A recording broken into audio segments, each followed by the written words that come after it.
You ever look at your perfect suburban neighborhood and suddenly feel like you don't know it anymore? That's how it started. My name is Amanda. I'm a mom, a homeowner, or at least I thought I was in a community that had my back. For 10 years, I believed we had the dream setup in Atlanta. The white picket fences, the kids riding bikes without a care, the block parties with matching HOA-approved decorations that screamed, "We're all family here." The kind of place people envy on social media. You know, the manicured lawns, the coordinated holiday lights that stayed up exactly 30 days, the mailboxes painted in the exact shade of neutral beige because, God forbid, anything stood out. But looking back, I realized I was ignoring the cracks. And deep down, I think I knew. Karen, our HOA president, started sending notices. First it was once a month, then twice, then almost every week. Minor infractions, she'd say in those sugary emails. Just one more compliance check for the good of the community. She'd smile at the annual meeting with lips that didn't quite reach her eyes. She stopped waving when I crossed the street with my kids. She stopped chatting during potlucks. She stopped seeing me completely. And I told myself she was just doing her job, stressed from all the important board decisions, that maybe I needed to spruce up my yard a little more.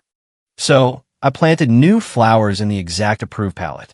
I planned neighborhood cleanup day just to show team spirit. But she canceled it last minute. So there was an emergency board retreat in Miami. 3 days. Big agenda. I smiled and said, "Okay, Karen, I understand." But inside, something twisted. 3 days after she got back, I found it. A violation notice, small printed slip, not from my house. It was sitting quietly under my mailbox flag when I was checking the mail. Just one. It listed her own address with a photo of her yard. Oversized gnome collection, the kind strictly banned after October 31st. I picked it up and stared at it for a full minute. You ever hold something that doesn't belong in your world and know your whole life in this community is about to change? That was me. But I didn't scream. I didn't even complain in the group chat. Not yet. I tucked the notice into my pocket, made dinner for the kids, laughed at their stories, and waved to Karen the next morning like nothing happened. But my heart, it wasn't quiet. I started noticing things. The way she kept her clipboard face down at all times. How she took it everywhere, even to the park. The new community improvement fund she pushed without a vote. The way she flinched when anyone said, "for the residents." One night, she left her tablet open at the block party after too much approved punch. It was locked, but I'd seen her passcode before. She thought I wasn't looking. I remembered. I typed it in. It worked. I went straight to her photo folder. There was one marked Miami Retreat. My fingers trembled as I clicked it. And there she was with Tasha, the vice president, maybe 35, tight blazer, long lashes, tan from whatever retreat really was, leaning in her like she was her everything. And Karen? She was smiling in a way I hadn't seen in years at our meetings. They were on a yacht, laughing, toasting with champagne. She didn't look stressed. She didn't look burdened by the rules. She looked happy. And for the first time in years, I felt awake. I wanted to stand up at the next meeting, break something, shake her awake, and demand answers. But instead, I closed the tablet, stood there in the dark, and stared at the woman I gave 10 years of community loyalty to. And you know what hurt the most? It wasn't the selective fines. It was the fact that I gave everything. I volunteered. I stayed compliant. And she just replaced me with her little inner circle. Right then, I made a decision. I wasn't going to fall apart. I wasn't going to beg for fairness. No, I was going to do something better. But first, I needed proof. And I needed a plan. So, I took a deep breath, wiped my frustration, and whispered to myself. She has no idea who she fined. Where are you watching from? Let me know in the comments because this HOA Karen story is just getting started. You ever smile at your HOA president while secretly building a storm behind your eyes? That was me. For a week, I acted like nothing changed. I paid her petty fines on time. I laughed at her dry community spirit speeches. I nodded goodbye every morning like I always did. But inside, I was gathering fire. Because when someone breaks your trust after 10 years of rule-following loyalty in this neighborhood, You don't just cry and move out. No, you get smart. You collect your pain and sharpen it into a weapon. And that's exactly what I did. I started with her emails, not to snoop, not at first, just to observe. Karen had this habit. When she hosted board meetings at her house, she left her laptop on the patio table. Locked, of course, but I knew her passcode. She didn't know I knew, but I did. That woman used the same 4 digits for everything. Our community founding date. Irony, huh? So, one evening while the others were chatting and she was inside refilling her approved wine, I unlocked it, heart pounding, hands steady. I went to her messages and there she was. Tasha. I opened it. Last weekend was everything. Still tasting victory. I hate pretending when I know we belong running this place. Did you delete the pics, just in case? I felt sick, but I didn't cry. I couldn't afford to. Not yet. I screenshotted everything.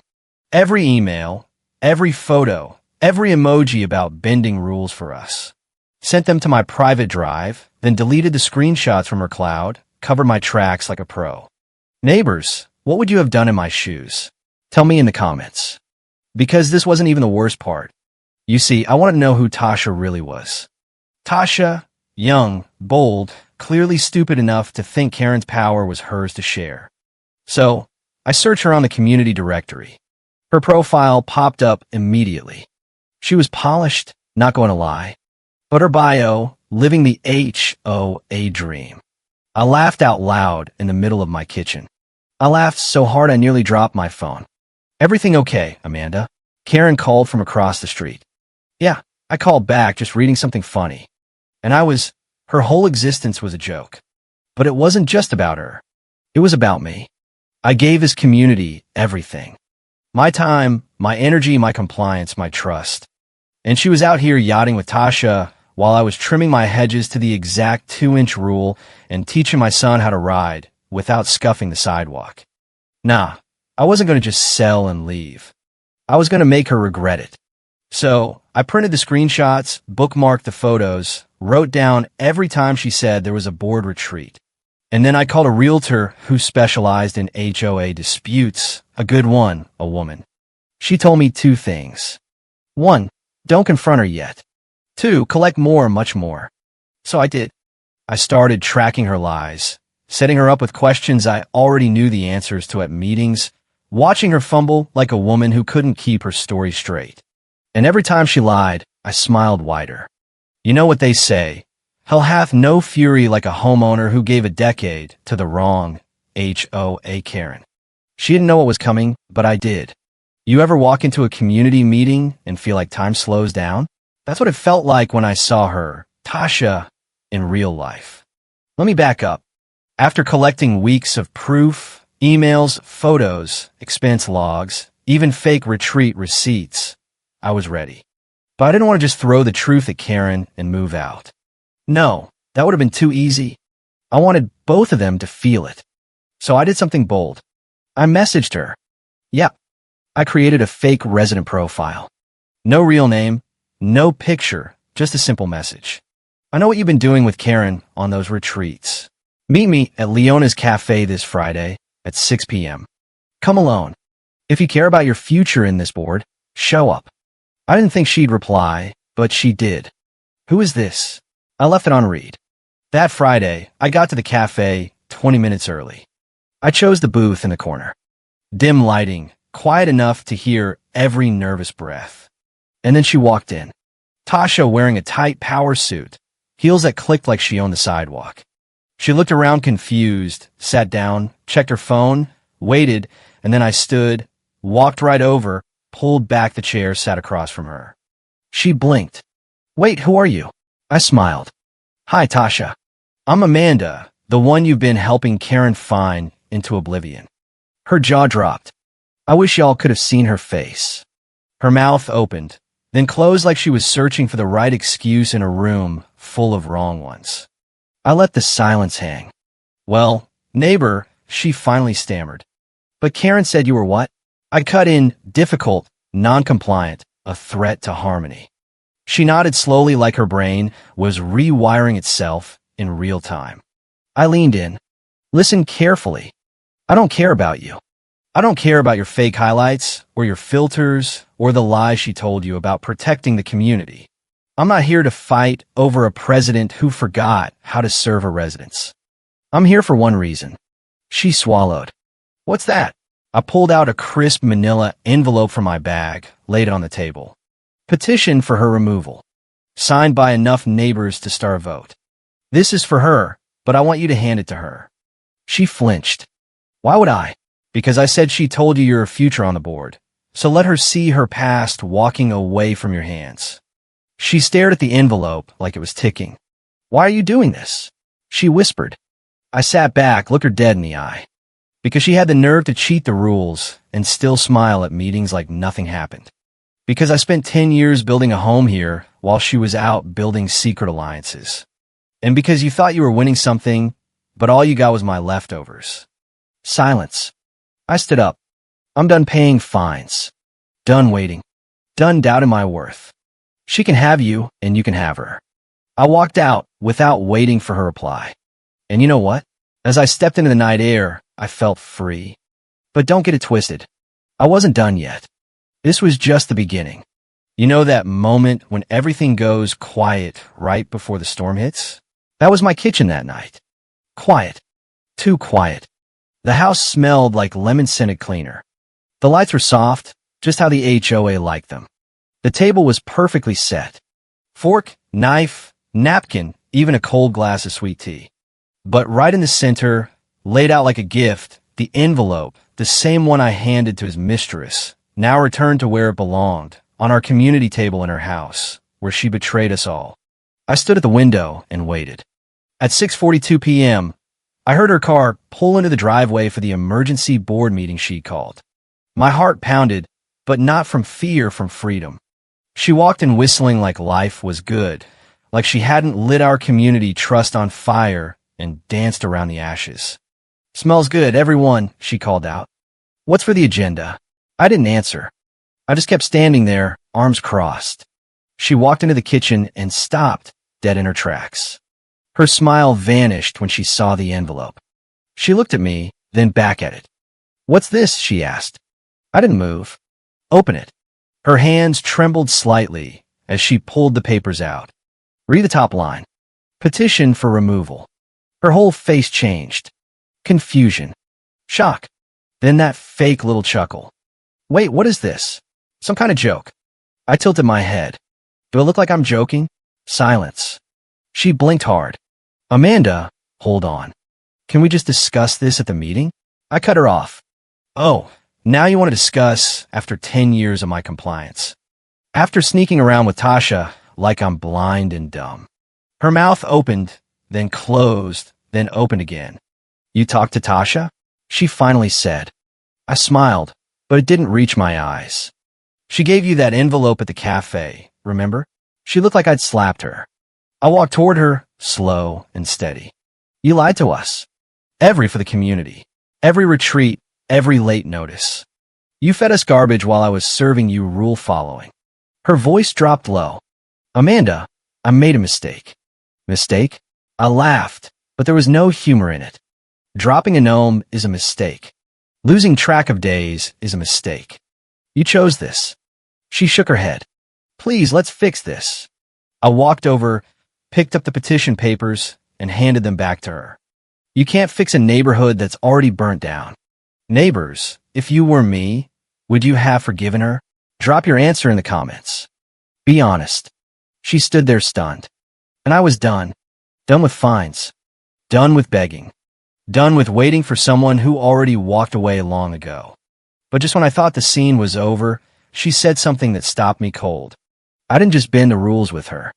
I turned around slowly. What did you say? She lowered her head. I've been seeing someone else, too. Another one? Another ally? I felt the floor shift under me. You have more? She didn't answer. And right then, I knew I hadn't just been betrayed. I'd been living with a stranger in power. I stood there frozen. She had just said it. I didn't just cheat with Tasha. There's someone else. My legs went numb. My fingers curled into my palms. I swear I forgot how to breathe. Another one? I asked, my voice shaking. She wouldn't meet my eyes. That told me everything I needed to know. I whispered, "Who is she?" Her jaw clenched.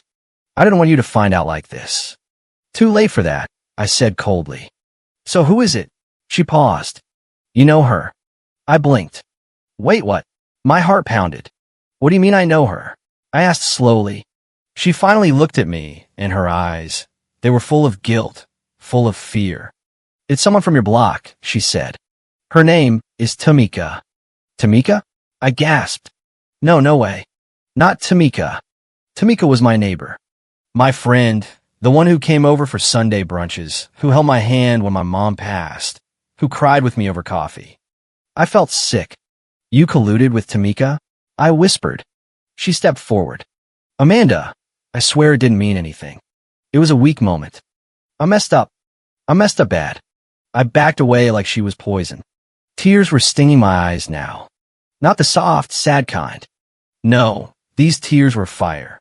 "You didn't just cheat the community, Karen," I said, my voice cracking. "You stabbed me in the back with people I trusted." I wanted to scream, to throw something, but instead I stood tall. "You're disgusting," I whispered. "And you think this is over?" She looked confused. "What do you mean? I haven't even started." Because what she didn't know was that Tamika had once told me something. Something strange. Something that made no sense back then. But now I made everything clear. Let me take you back 3 months. One day, Tamika and I were chatting over the fence, just the two of us. She was quiet that night, nervous. At one point, she looked at me and said, "Amanda, if a neighbor hurt you, would you want to know, or would you rather live happy in a lie?" I remember laughing it off. I said, "Girl, if somebody hurt me, I want the truth always." She looked like she was going to say something else, but she didn't. Now I know why. What would you have done if your friend was secretly with your HOA president? Would you confront her? Let me know in the comments, because I was about to do something no one saw coming. I picked up my phone, found her name. Tamika, block bestie. I stared at it for a second, then pressed call. She answered on the second ring. "Hey girl," she said, too cheerful. I didn't waste time. "Tamika," I said coldly. "I know everything." Dead silence. Then click. She hung up. No apology, no denial. She ran. And that's when I knew she was guilty. But what I didn't know yet was that Tamika wasn't just another ally. She was holding something even darker. A truth about Karen that would change everything. Can you guess what secret Tamika is hiding? Drop your prediction in the comments before you hear the final twist. Because in the next part, I find out. And what I uncover, it shook me to my core. It was the morning after Tamika hung up on me. I hadn't slept. I'd stared at the ceiling all night, heart thudding like a drum, eyes wide open, asking myself the same question. What else are they hiding behind those HOA smiles? And then a memory hit me. 2 months ago, Tamika missed the block party for a whole week. She told us she had the flu, but when she came back, she looked different, weird, nervous, fragile. She had this glow like something had happened, but no one dared ask. Now I knew why. Viewers, have you ever ignored a red flag in someone you trusted? Tell me in the comments. Because I ignored mine, and I was about to pay for it. I drove to her house. My hands were shaking on the wheel. When I knocked on the door, she opened it slowly. She looked like a ghost. No makeup, hair in a scarf, eyes tired. "Amanda," she said quietly. I stepped inside without a word. And then I heard it, a soft cry coming from the other room. My whole body froze. It was the sound of baby. I turned to her slowly. "Whose baby is that, Tamika?" She swallowed hard. Tears welled up in her eyes. "I didn't want you to find out like this," she whispered. I took a step closer. "Is it tied to her?" Her silence was the answer. I walked into the room, and there he was, a tiny baby boy, no more than a few weeks old, wrapped in a blue blanket, sleeping peacefully. And on the nightstand, a framed picture of Karen holding him, smiling like they were a family. I gasped so hard I nearly fell backward. She didn't just bend the rules. She made a whole secret life with my best friend. 10 years of community trust, and she was playing house behind our backs. "You let me cry on your porch while you were covering for her with this?" I asked, my voice trembling. Tamika was sobbing now. I didn't mean for it to happen. She said she was going to protect us. She said she was unhappy with the old board. I stared at her. I had no more words, no more tears, just clarity. That woman, that board, it was dead to me. I left that house and never looked back. But I didn't just walk away. I filed a petition for real this time. The evidence was ironclad now. I called every neighbor who had ever been fined unfairly. I showed them the screenshots, the photos, the baby photo that proved the depth of the corruption. They were furious. The meeting was set for the next week. The whole community showed up. Karen walked in like she owned the place, clipboard in hand, ready to fine someone for parking too long. But when she saw the packed room and me at the front with the projector, her face paled. I stood up. Neighbors, before we vote on anything, I have something to share. I clicked the first slide, her yacht photos with Tasha. Gasps. Then the emails. More gasps.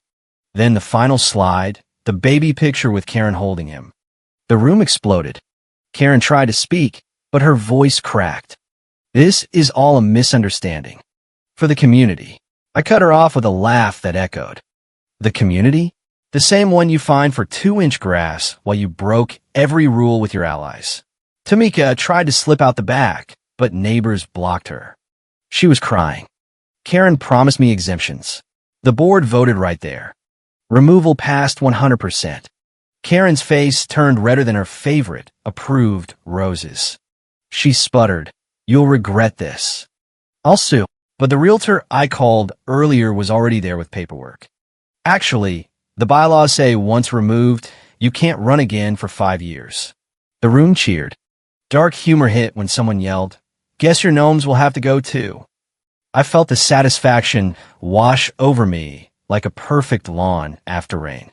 But don't think it ended there. Karen stormed out, clipboard thrown in the trash. Tasha followed, heels clicking in defeat. Tamika? She moved out 2 weeks later. The baby? Turns out the contractor she was secretly paying with HOA funds was the father, the same guy who billed her illegal additions. The whole scheme unraveled. Fines were refunded. Rules were rewritten by a new board. Real residents, no Karens. I reclaimed myself. Started therapy, took walks without looking over my shoulder, launched my own podcast for homeowners who've been betrayed by power-hungry HOAs. My pain became power. People ask me now, "Amanda, if you could go back, would you change anything?"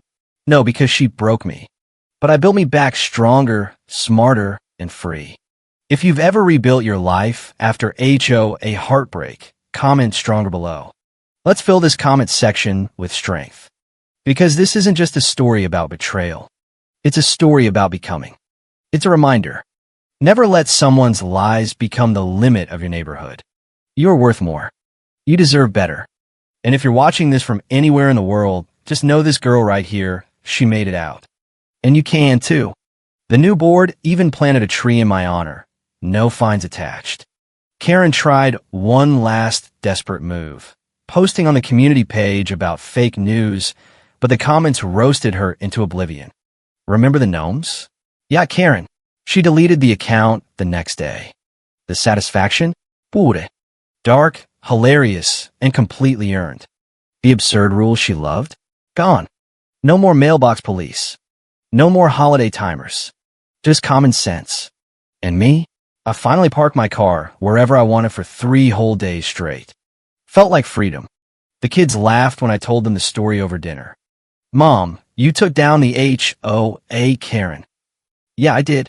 And if you're in a neighborhood like mine, remember, gather the proof, stay patient, and when the time comes, hand them the envelope.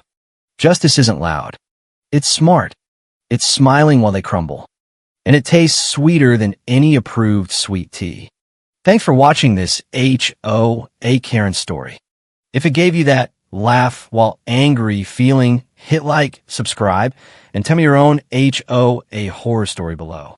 Let's build a community that actually protects us. Until next time, stay compliant on your own terms.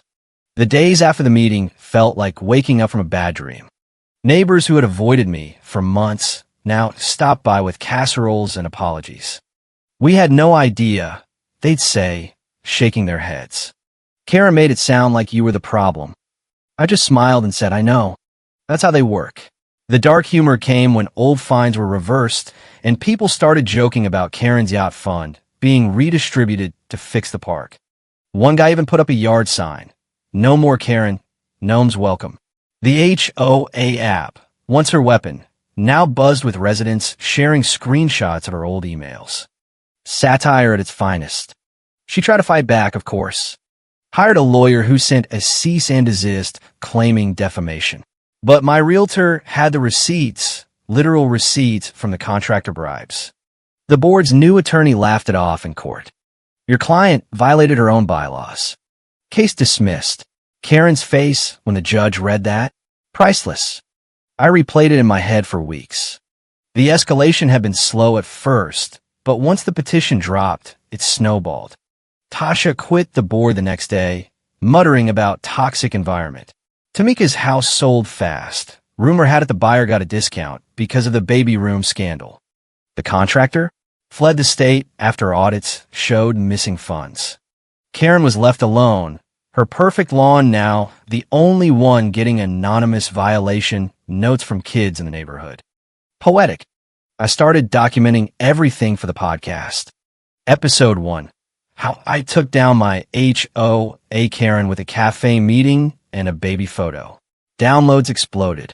Women from across the country messaged. My HOA does the same thing. My Karen finds Christmas lights too. The social satire wrote itself. We laughed at how these community protectors always end up protecting only themselves. One caller shared how her Karen banned flags, but flew her own political ones at night. Another talked about grass police who ignored their own weeds. Each story fueled me. My kids noticed the change. Mom smiles more now, my daughter said. Yeah, because I wasn't smiling through gritted teeth anymore. The high point came at the first new board meeting. I was elected treasurer by unanimous vote. No clipboard drama, just real talk about fixing what Karen broke. We voted to scrap half the absurd rules. 2-inch grass? Who cares if it's green? Someone joked. Laughter filled the room. The good kind, not the nervous kind Karen used to force.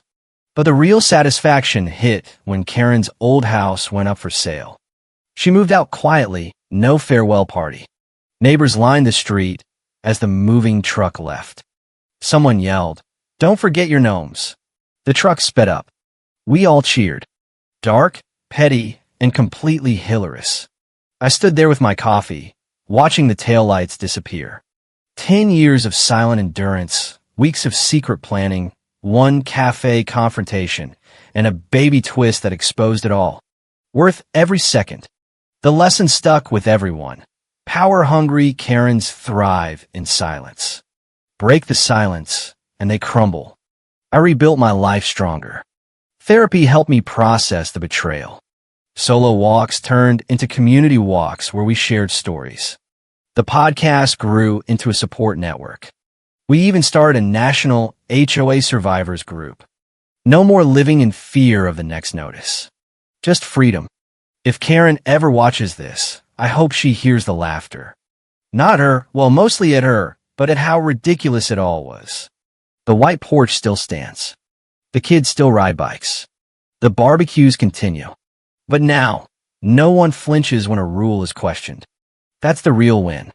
And if you're watching from your own HOA battlefield, remember, collect the evidence quietly, strike smartly, and watch the empire fall. You deserve a community that serves you, not the other way around. Stronger together. Comment your HOA Karen stories below. Let's keep the conversation going. Because this story isn't over, it's just the beginning for all of us. Months later, the neighborhood looked the same on the surface. White porches gleaming, lawns green, kids laughing. But underneath, transformed. No more whispered fears about fines. No more Karen lurking with her clipboard, ready to ruin a weekend. The new board even hosted a rule-burning party, symbolic of course, where we laughed over old violation slips tossed into a fire pit. Dark humor at its peak when someone read Karen's old email about holiday lights after 30 days in a dramatic voice. The crowd roared. I stood there, wine in hand, feeling the full circle. My pain had fueled real change. The podcast hit 10,000 subscribers. Sponsors reached out, lawyers specializing in HOA disputes, realtors who help people escape bad associations. I turned down most. This wasn't about money. It was about the women who messaged me at midnight. I thought I was alone. My Karens slandered me too. Each one reminded me why I fought. Tamika tried one last reach out, a text apologizing, blaming pressure. I left it on read. Some bridges stay burned for a reason. The baby? Healthy. Living with her new partner far away. No more framed photos linking back to our street. Tasha? Last I heard, she joined another board across town. Poor souls. Karen? Her new place has no HOA. Funny how the queen of rules now lives rule-free. Irony at its sweetest. Social satire continued in the group chats. Memes of Karen on a yacht with the caption, "Retreat from reality." We laughed until our sides hurt. The crying and anger moments turned into laughing and victory. My kids asked to join the podcast as guests, sharing how they saw Mom go from stressed to unstoppable. Pride doesn't cover it. The community barbecue that summer felt different. No matching pajamas forced by Karen. Just people in whatever they wanted. Flags flew freely. Cars parked for days. Grass grew however it wanted. And me? I crossed the street holding hands with my husband again. No flinch in sight. The cracks were gone because we fixed them. The lesson echoed in every episode. Never let a power-hungry HOA Karen define your worth. Gather proof, stay patient, expose the hypocrisy, and rebuild. You are stronger than their rules. You deserve a home, not a prison. If you've been through HOA drama, drop stronger in the comments. Let's flood this section with stories of comeback. Because this isn't just my story. It's ours. The Atlanta suburb is peaceful again, truly peaceful. And if another Karen rises, we'll be ready. Evidence in hand, smiles on our faces, storm brewing behind our eyes. Thanks for riding this roller coaster with me. Hit subscribe if you want more HOA Karen takedowns. Share your own battles. Together, we make neighborhoods better. You made it out. We all can. Stay free, neighbors.